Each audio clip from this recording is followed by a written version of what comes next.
dance, look what, move your feet. Well, hello everyone and welcome to this week's vlog. Woohoo! Alright, so I have started to read What Have You Done by Shari, Lapena, and it's pretty good. So we kind of set up the setting a little bit, where Diana, where we live in this small town where everybody knows everybody and nothing really ever happens until Diana, a student, is found dead. And who is it? Could it be the parents?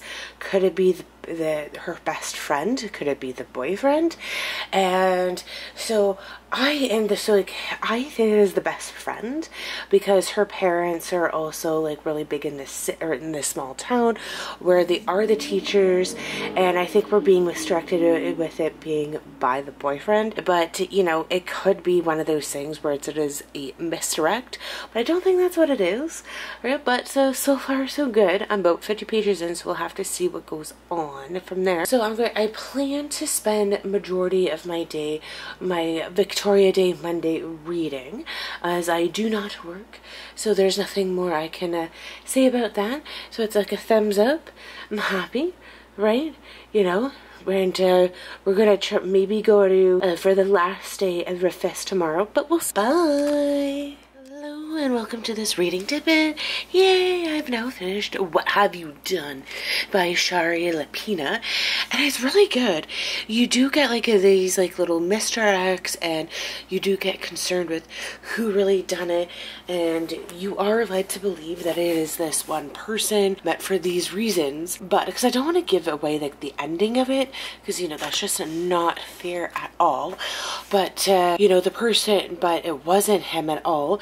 And that Diana was just confiding in him for what really happened, and she just didn't know what to do. And, you know, like that students should be able to go up to their teachers and to be able to ask for help and ask for advice, because that's what they're there for. And it was just really, really good. You never really know why Diana was murdered, other than just how, you know, the truth is what you make it. Like, reality is really the lies that you tell yourself, how you can manipulate reality into like your point, that now that might not what you think it is or what you want it to be, but it is really kind of how it is, right? And so it's just kind of like, ooh, very interesting. And it's just, why did he do it? I really liked it, and I thought it was well done. And you know what, I got a book done this week, which is really great. I'm happy that I picked it up from the library. I thought it was really well done, well received, and yeah, just very fantastic. I would recommend it. I would say like a 5 out of 5, because with thrillers that who done it in the last 50 pages, but it was really kind of the last 2 chapters that you really knew what happened. And I think that I just like how, you know, reality is what you make it, and just the lies that we tell ourselves and how it becomes true. But it was really well done. Liked it. Thumbs up. Alright. Hi. Hello and welcome to this reading Dippit.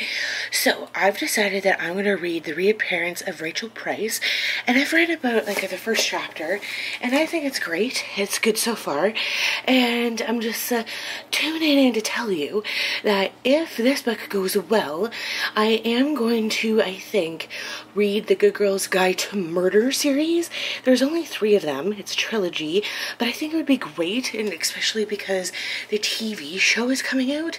But the reason why I chose this book is because it's like another thriller, and I thought that that would be a great way to kind of start off, you know, after reading one good thriller, reading this one would be you know, stick with the thrillers, right? Because I know I like them, and I know this will be an easy read. So yeah, so hopefully it goes over quite well. And I'm just really taken by the cover, just because I have the graphic of you know, the movie Copper, right? And so I think that would be really great. Thumbs up. Bye. Hello and welcome to this reading Dippit. Alright, so I have about 50 pages into The Reappearance of Rachel Price, and it's pretty good. What has happened is that Rachel Price disappeared rather unexpectedly. Her and her daughter Belle were at the mall at this tea shop, and then in between 2 security cameras there was a blind spot. They disappeared, and then Belle, the daughter, who is maybe I think 2 at the time, was found in the car abandoned while it was still running, so she didn't get overheated. And there's this documentary that's called The Reappearance of Rachel Price, and just trying to figure out what happened to her and where'd she go. This is an unsolved crime case, and it's what the True Case podcast and everybody is it's a well-known kind of disappearance. And so this television crew who's doing this documentary is interviewing Belle and father and all these people, including mother, Susan, and it's just, you know, we're really kind of seeing it from Belle's eyes and what's going on and just the narrative. And I don't know, so far it's so good. I'm really liking it. I think I'm really gonna like this book. So yeah, looking forward to reading more of it tomorrow. And I know I mentioned earlier, just I liked how the cover was like the like a movie clapper, but if you were to take off the book cover, it's a chair, one of those cinema chairs. So I think that's pretty cool. And I guess I just wanted to mention that the reason why I didn't get reading a lot today was because I unexpectedly decided to go on a little cleaning binge, which is fine. And I ended up cleaning out the oven, inside it, outside, and everything and underneath it. So I just took my PSA for the night, just to let you know that don't forget to clean your oven, and it needs to be cleaned too. Bye. Hello. So welcome to this reading Dippit. So I have one for you. I've read a little bit more, and what has happened is that, as you know, Rachel Price disappeared and now she has reappeared, and it's told by her narrative, the narrative of Belle, Rachel's daughter. And Belle has found 3 discrepancies that Rachel has said, and one of them is that, so Rachel was gone for 16 years. I almost made this mistake myself and said 15 because that's what Rachel said, and she's like, oh yeah, I've been gone for 16 years. So it really was Rachel disappeared and held captive by some random person for these 16 years, or did she really go missing, right? What was really what's happening? Where did she go? Right? And so we're all trying to figuring this out.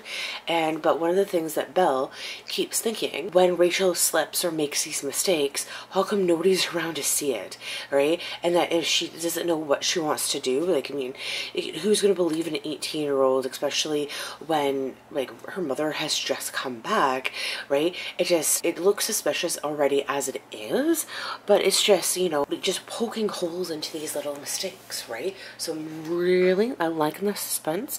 I'm liking the little slip-ups that we are getting, and I think it's going to be a really, really good book. I'm really enjoying it so far. So thumbs up. Bye. Hello and welcome to this reading Dippit. So I'm now a little over halfway of the reappearance of Rachel Price, and oh my goodness, it's really good. Now that Rachel Price has reappeared, her father, Belle's father, Rachel's husband, has now disappeared, and nobody seems to know what happened. Ooh. And there's a whole bunch more suspicious things that Rachel has done. Oh my goodness, what is going to happen? And of course, Belle and her boyfriend Ash, who's helping Belle to kind of discover and keep track of everything. And it's just really, really weird, right? And all these new things come out, right? So Belle's friend, or not, her cousin Clark, right, doesn't see it. She thinks that, not that Belle's making things up, but she's just like passing off everything as like, mother just came back and you're trying to find a reason to not like her, or not to like not like her, but trying to justify things. And she's told her the discrepancies in the story, but Clark's just like, ugh, you know, not wanting anything of it. And it's just TV crew who is interviewing is also kind of helping them, just trying to destroy in a way as well, and kind of like bringing things up about her, and, you know, trying to make her seem like the ungrateful daughter, and maybe she had something to do with it. Charles is making the mistake of not just using cash, but using his like credit cards, and he seems to be in Vermont right now. So that's kind of like, you know, if you're going to disappear, the first thing is that you never use cards, you always use cash.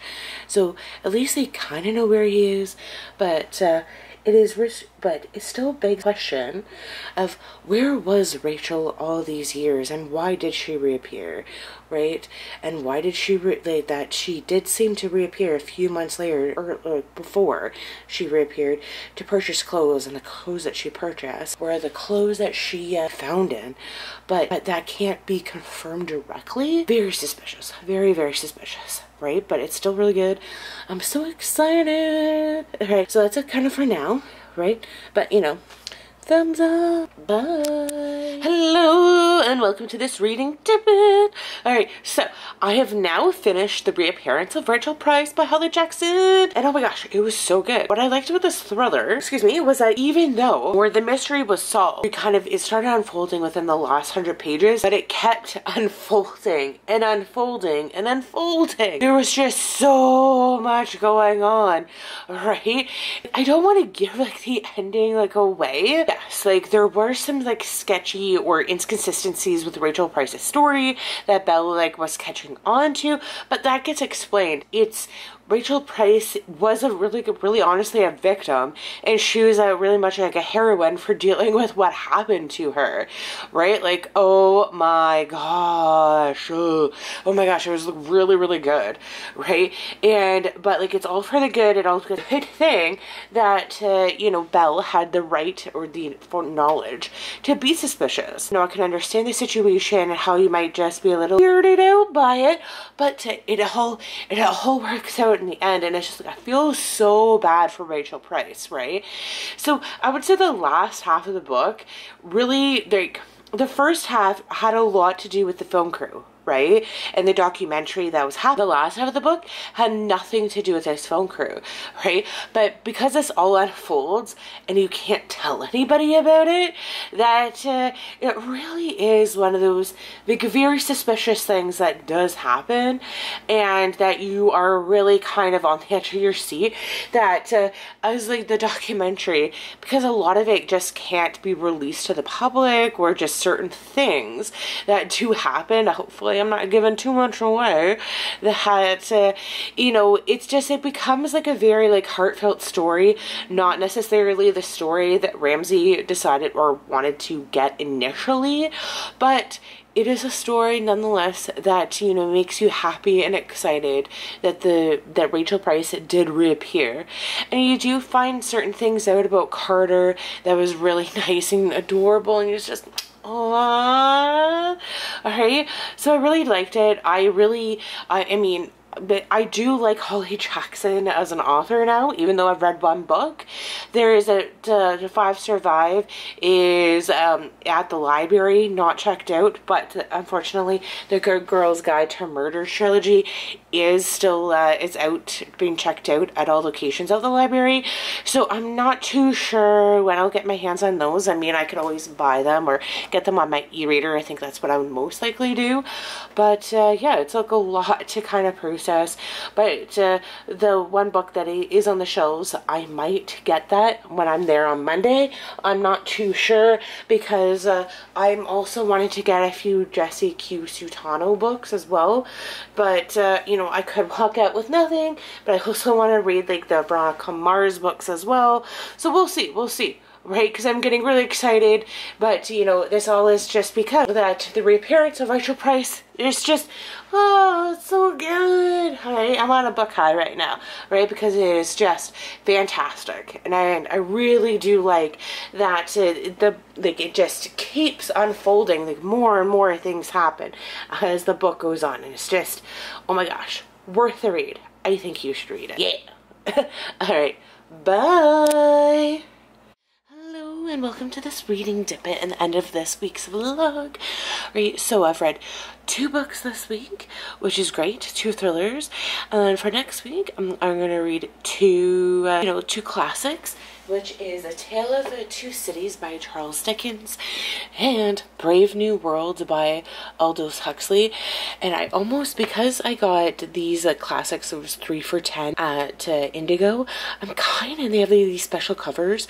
I'm very tempted to go on a journey tomorrow to go get like other ones, but I'm not sure. I don't know if I'm going to do that. But anyways, I've started A Tale of Two Cities, which I think will be kind of great. But yeah, I've read the first chapter. very descriptive, right? And I guess I've never read anything by Charles Dickens before, so I'm sure that this will be a great book, you know, just to you know, classics. And my book of the month book will come, so hopefully the next week I'll be reading the 3 book of the month club, the 2 that I have, and then the one that's coming. But we'll see, because life's just about to get super busy. But my goal is to kind of watch less TV and to kind of like unwind instead of watching, say, like a 1-hour documentary on like ancient Egypt or something, is to be reading and just kind of other ways to unwind and just not be sitting in front of your TV anymore, and just to be reading, I guess, just highlighting. But I don't know how many books I'll pick up from the library on Monday, and I don't know if I'll buy any books this week, trying not to, because I honestly have a rereader and I should be using it more, but these classics have like these really cool covers, so I'm very tempted to have them. But that is capitalism at its best. It's just to make you spend money, I guess. But that's just kind of it for me, and yeah, we'll catch y'all next week. What do you guys? Bye.